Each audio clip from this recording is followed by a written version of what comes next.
Hello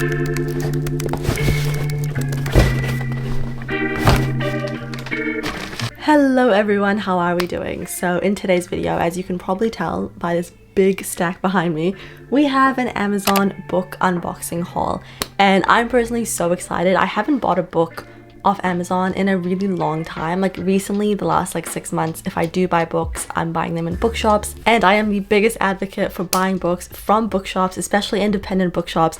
However, I do love a bargain. Amazon was having their Prime Day sales, and I live in New Zealand and books are so expensive in New Zealand. So to see these books for that price, I couldn't pass up the opportunity. Please don't come for me. But yeah, I also wanted to get some new books because I have just moved homes and I did want to treat myself to some new books. That is my mini disclaimer just before we start, and I think we should just get right into it. I honestly am so excited. I bought these a while ago and it does sometimes take a while for Amazon to reach me. Oh my god. Yeah. Because a few of them are actually getting shipped from the US Amazon, so I've been waiting 1.5 weeks, 2 weeks, so I sort of forgot what I got. Oh, I'm so excited for this one. Oh, I'm quite sad that the copy's been sort of ruined. That's okay. Anyways, the book I got is Before We Were by Monique Medved. One of my YouTube friends, Emily Michelle, I will tag her down below. This is her page. I love her so much. She was hyping this book up so much on Instagram, and I also think she was posting some quotes directly from the book on her Instagram, if I do recall that correctly. And I was like, this sounds so good. I believe this is indie published if I'm not mistaken, and Monique Medved is an Australian author if I'm not wrong. I'll also link her Instagram down below. Oh, you guys, I'm actually really sad about my copy. Look at this. I don't know if you can tell. It's really dented. Even at the bottom as well. That's such a shame, but this looks like such a beautiful book. This is a love story between two people. If you watch my channel, you guys know I always talk about how I'm not a huge rom-com romance reader, but I love a good romance love story, specifically one that has depth and nuance and it's layered and it's, sad at some points. I eat that up. I really do. And if I'm not mistaken, I think Emily said it has the depth of Binding and Keeping 13, but maybe a little bit also like Magnolia Parks. I'm not sure if I'm getting that right. Emily, please correct me if I'm wrong if you watch this. But honestly, just the way she was hyping it up and talking about it, I was like, I need to read this book. And honestly, I'm just obsessed with the book cover. Isn't this gorgeous, you guys? Stunning. It looks like it's dual point of view, friends to lovers. They've been friends for a really long time, and childhood friends to lovers. I don't know. All I know is that I'm very excited about this. Okay, the next book is... we have Empire of Flame and Thorns. This is by Marion Blackwood. This is the first book in the Flame and Thorns. I don't know how many books are in this series. I will have to go check. And I've been really excited to read this one. I believe it has dragons in it. And I was looking for a really good fantasy romance that's slightly underhyped. I don't know how popular this is on BookTok because I don't go on BookTok. I only really stay in my booktube world, sometimes Bookstagram. This is about a Fey rebel and a ruthless dragon commander and a deadly trial that will turn their lives upside down. We have Fey, we have dragons, we have trials/tournaments. And I don't know about you guys, but that sounds so good. That's really all I need to know about it. This copy is also a little bit dented. This would never happen in a bookshop because I will go through every single copy to make sure I get a pristine copy if I'm at the bookshop. Also, as much as I love, a long fantasy romance because there's amazing world building, sometimes I really appreciate when it's a bit shorter. This is only 350 pages. There's so many moments where I want to pick up a fantasy romance, but I'm do I really want to dedicate myself to read a 600, 700 page book? Just one book. So I'm very grateful for this and hopefully it's really good. I think we will open up this box. This is honestly so much fun. I've completely forgotten what I have ordered. We have Enchantra by Kaylee Smith. This is the second book. So we have Phantasma, which was the first book. I loved Phantasma. I think I gave it a 4.5 or a 4.75. I didn't think I was gonna love it that much, but it was so good. The perfect spooky winter book. Loved it so much. And of course I had to go pick up the second book. There's only 2 books in this series. This one follows her sister, but it is a completely different story to the first one. So they're more like interconnected standalone books as opposed to, you know, following the same story. So this is like a separate game. So in the first one, Phantasma is like its own tournament trial sort of game. And in this one, it's called Enchantra. So I don't know if it's like a different kind of game that her sister enters. I've got no clue, but I've heard this one is really, really, really good. This one is shorter, and it also looks as though the font is much larger on this one as opposed to the other one. So it'll definitely be a lot shorter, but I cannot wait. I'll definitely have to read this while it's still winter for me, because honestly, these books, and when it's like rainy and gloomy outside, the perfect winter read. Oh, I can see what's next and I'm so excited for it. The next book I've already read before, but I've been desperate to get a copy of it because I don't have a copy, and it's a book that I just want to have in my collection. It is Daisy Hates The Great Undoing by Jessa Hastings.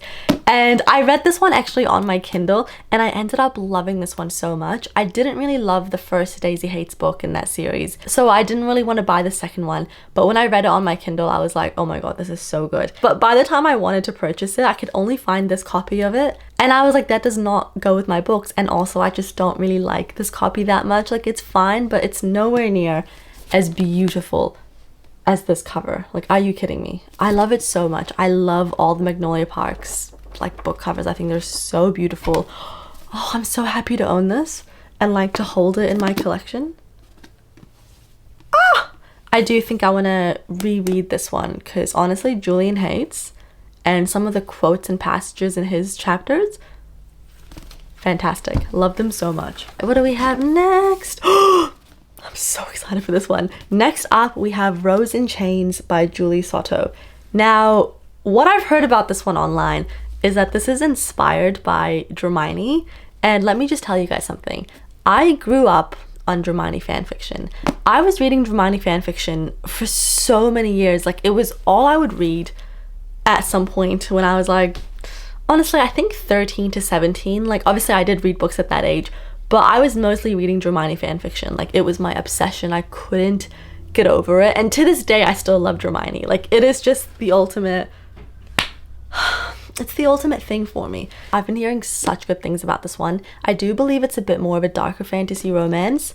And yeah, it says the war is over, the dark forces have won, and the hero who is supposed to save them is dead. And so the main girl, the princess, she is captured by the enemy, stripped off her magic, and auctioned off to the highest bidder. What the hell? And she gets sold off to Tovenhurst. He comes from one of the most powerful and devious families. The Malfoy family. And then there's like some sort of secret rebellion that is brewing. I don't know, but it's definitely inspired by Dramini, and that's all I really needed to know to buy it. I was like, sold, take my money. I'm so excited for this one. Next up, this one's a chunky one. I did not know how chunky this book was, to be honest. Wow, it's so much bigger than I thought. It is Shield of Sparrows by Devney Perry. Sorry, I thought I had a second book by this author. I don't. I've been seeing this book everywhere on my feed.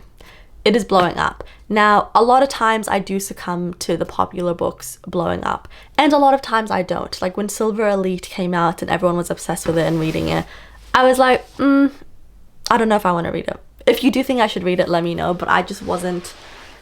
I didn't fall for that peer pressure, but I have completely fallen for the peer pressure with this one. And I've seen so many good reviews about this one online, especially from creators who I know that I've got very similar book taste with. And that's sort of all it takes for me to kind of get swindled. And, you know, here I am. And now I have it in my hands. Now, it is very chunky. Actually, it's fine because I don't know if you can see. The font is absolutely massive. And it's so floppy. I love a floppy book. Now, what is this one about? I've got so many like fantasy romance, and like reading the back of them, a lot of them do sound a little bit similar, which is okay. Okay, so the gods send monsters to the 5 kingdoms to remind mortals that they must kneel. So the main girl was supposed to be the daughter who sealed an ancient treaty with her own blood. It says, everyone wants me to be something I'm not.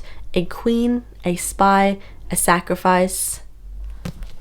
The back of it is very ambiguous. Like, I really have no idea what is going to happen in this book. Is she going to be a queen? Is she going to be an undercover spy?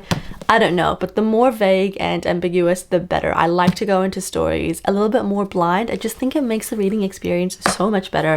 We have some good fantasy romance stacked over here, and I am ecstatic about it. I did purchase 2 box sets of series, which is something that I never do. You will not catch me buying like box sets of series. I just don't do that because I am always so fearful I'm gonna hate the series, or you know, I buy the first one and then I don't like it, then I've got all these books and like what do I do with them? But I'm taking a very big gamble with these 2 series, and I'm going with my gut feeling that I am gonna love them, and it's why I bought them in a box set, and because they were also just so much cheaper in a box set. The first one that we will start off with, everyone's been telling me to read this. They think I'll really love it. We have An Ember in the Ashes by Sabaa Tahir. I hope I'm pronouncing that right. I've heard such fantastic things about this series, and if you don't know, one of my favorite series of all time at the minute is the This Woven Kingdom series by Tahira Mafi. And when I was obsessing over that series, people were like, Sarah, if you love that series and the setting of that series, you will love the An Ember in the Ashes series. Is that what it's called? An Ember in the Ashes series? Or does it have like a different name? I'm not sure, but we have the first book, An Ember in the Ashes, and then A Torch Against the Night, A Reaper at the Gates, and A Sky Beyond the Storm. I also love how the spines make a picture. Oh my god, they're gorgeous. But I have heard it has a similar setting to the This Woven Kingdom series, and I've just seen everyone obsess over this series. I do believe this is more fantasy, like political fantasy with a romance subplot, and a romance subplot is always going to hit so much harder. It just does. I don't know why. It does something, you know? It's not really telling me what this one is about. All I know is that it has amazing world building, amazing characters, an amazing plot, and yeah, I'm really excited to read this one, and I may do like a reading vlog with this series. I don't know, whatever you guys want, I will do. Right, and then the next box set of series that I just purchased comes from the same author who wrote one of my favorite series, This Woven Kingdom. It is Tahira Mafi, and this is her most popular series, I'm gonna say. Yes, I did indeed purchase the This Shatter Me series, and I know that a lot of people have been like, oh, this one's a lot more YA and you might not like it as much. I don't care. I actually don't care, because I love the This Woven Kingdom series so much. So much, and I love her writing that I'm like, even if this makes me feel half as amazing as the other series made me feel, I'll be happy. So yeah, also I'm just really excited to read this. This is such an iconic series. I feel like this is one of the most popular like YA series around at the minute. I believe this is dystopian, not fantasy romance, and I know it was really popular a long time ago, and it's one of those things that I have a bit of FOMO with. Like, I want to read the series, I want to know what it's all about. All I know about the series is Aaron Warner. I've heard that name so many times. I also know there's like a couple of novellas within this series, so I'll have to figure out like the reading order for them. And I just think with the novellas, I'll read those on my Kindle. I don't know if I have to read them, but I've heard it makes the reading experience so much better. But yeah, guys, I'm really excited. I cannot lie. I think this is gonna be so much fun to read. Oh, maybe I'll do a reading vlog with this one. Let me know if you would like it. Of course, it would be a spoiler reading vlog, but I think as so many people have read it and so many people want to talk about it, it would be fun to make a reading vlog where I can just talk about what happens in it and, you know, not fear spoiling it because so many people have already read it. Right, then we have one more box. I think this box has quite a few books in it. I'm just gonna put the box here and sort of pick out. I'm so excited about this book. I picked up Misery by Stephen King. This will be my first ever Stephen King book. He's an author that I've been wanting to read from for quite a while, and I made a video earlier this year. I think it was titled 25 Books I Want to Read in 2025, and this was one of the books. And I just feel like with authors that are so big like Stephen King, and to not have read one of his books after being a reader for so many years, you know, it just feels wrong. I feel like I have to read this. So this book follows Paul Sheldon, who used to write for a living, and now he's writing to stay alive. Misery Chastain is dead. Paul Sheldon has just killed her. So Misery was one of Paul's characters in his book. Misery made him rich. She was the heroine of a string of bestsellers, and now he wants to get on to some real writing. So obviously he's writing about Misery, made him all the money, and now he's done with it. And now he wants to write about what he actually wants to write about. But then a car accident happens, and he wakes up in the remote mountain home of his rescuer, Annie Wilkes. The good news is that Annie was a nurse and has pain-killing drugs. The bad news is she has long been Paul's #1 fan, and when she finds out what Paul has done to Misery, she doesn't like it.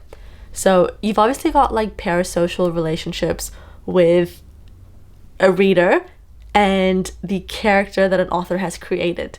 And the reader doesn't like what's happened to that character. And I don't know, it just sounds like such an interesting story. It definitely sounds a little bit spooky. I'm really, really looking forward to this one. I think it's gonna be so good. Right, what do we have next?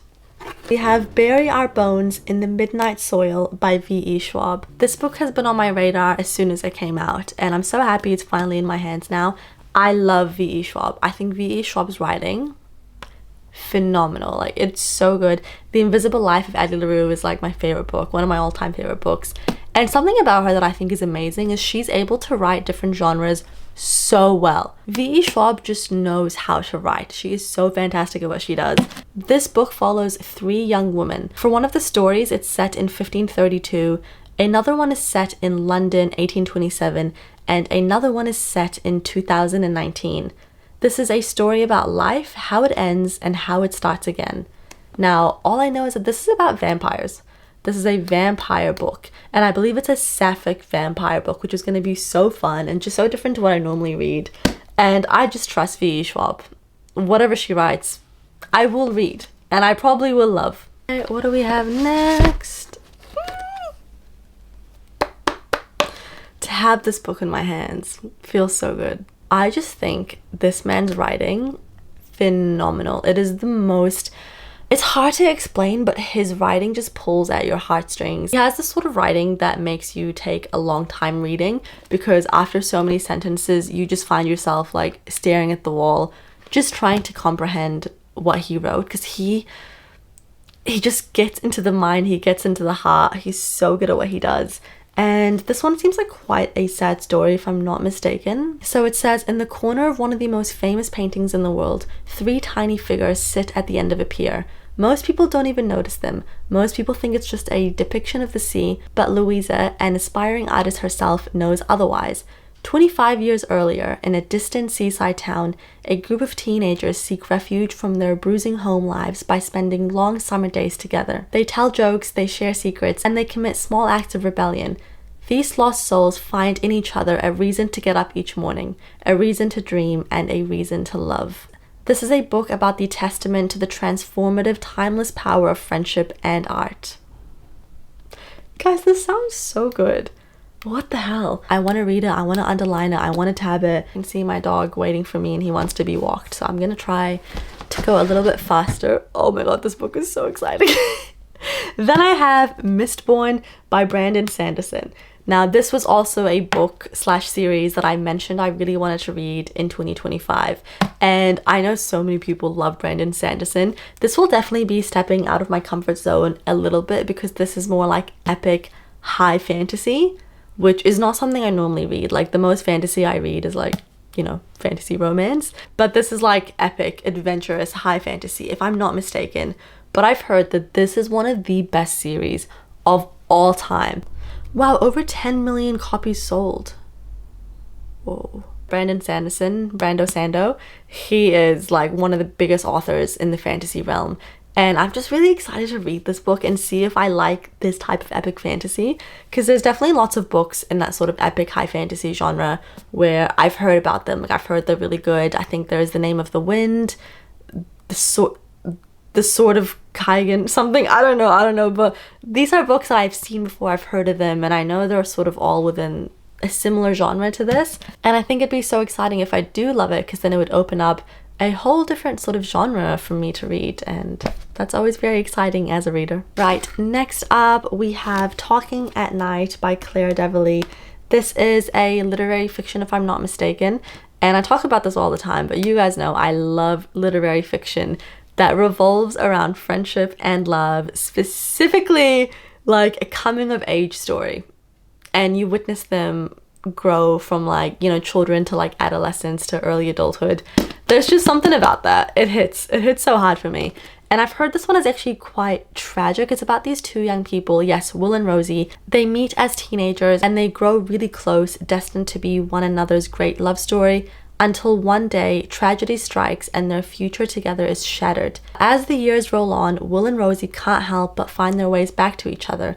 Time and time again, they come close to rekindling what might have been. And it says on the back of it, what do you do when the one person you should forget is the one you just can't let go? This is sort of giving me the same vibe as One Day by David Nichols and Normal People by Sally Rooney. I like books like this, I really do. I love books that focus on two characters, and they're more character focused books as opposed to plot focused books. I just really enjoy it, and I've heard really good things about this one, so I really hope I enjoy it. Right, next up is another literary fiction, I think so. I haven't seen about this one much on booktube, but I was searching literary fictions like sort of similar to One Day, Normal People, stuff like that, just because I love that genre, like I said, and this one did pop up. And first of all, I really want to talk about how beautiful the book cover is. The font, the pink writing, the green, like the Polaroid pictures, it's absolutely gorgeous. So this is a riveting portrayal of female friendship and the frayed boundary between loyalty and desire. So the main two characters are Mary and Elizabeth, and it says Joanna Horton, who's the author, has created two unforgettable women whose choices on the cusp of adulthood will resonate with anyone who has ever had to navigate where friendship, intimacy, and love intersect when trying to make a life of one's own. Actually, no, sorry, I know how I found this book. I was searching for books similar to Love and Virtue by Diana Reid. This was a 5-star book for me this year, and I absolutely loved it, and I was like, I need to read more books similar to this, and this is one of the books that popped up, so hopefully it is really good, and I'll let you guys know if it is. I know not everyone likes this genre. Some people find it like quite boring. I love it.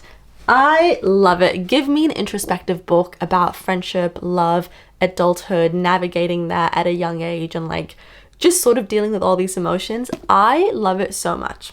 So good. And then the last thing I picked up, you guys, this is something I'm so excited for. I think it's so beautiful. And I actually got this to display on my bookshelf because they're so beautiful.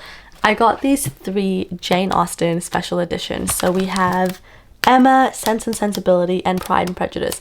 I actually just rewatched Pride and Prejudice like 2 days ago, and it's so good.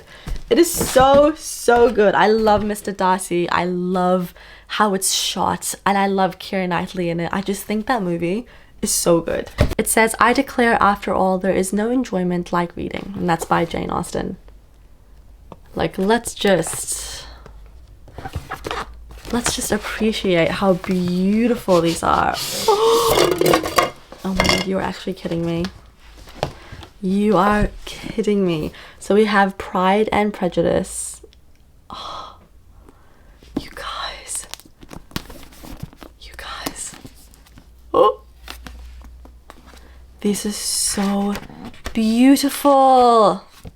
Wow, I love it. Then we have Sense and Sensibility. Oh my god, the books. These are so gorgeous. Oh my god, I cannot wait to present these on my bookshelf. Are you kidding me?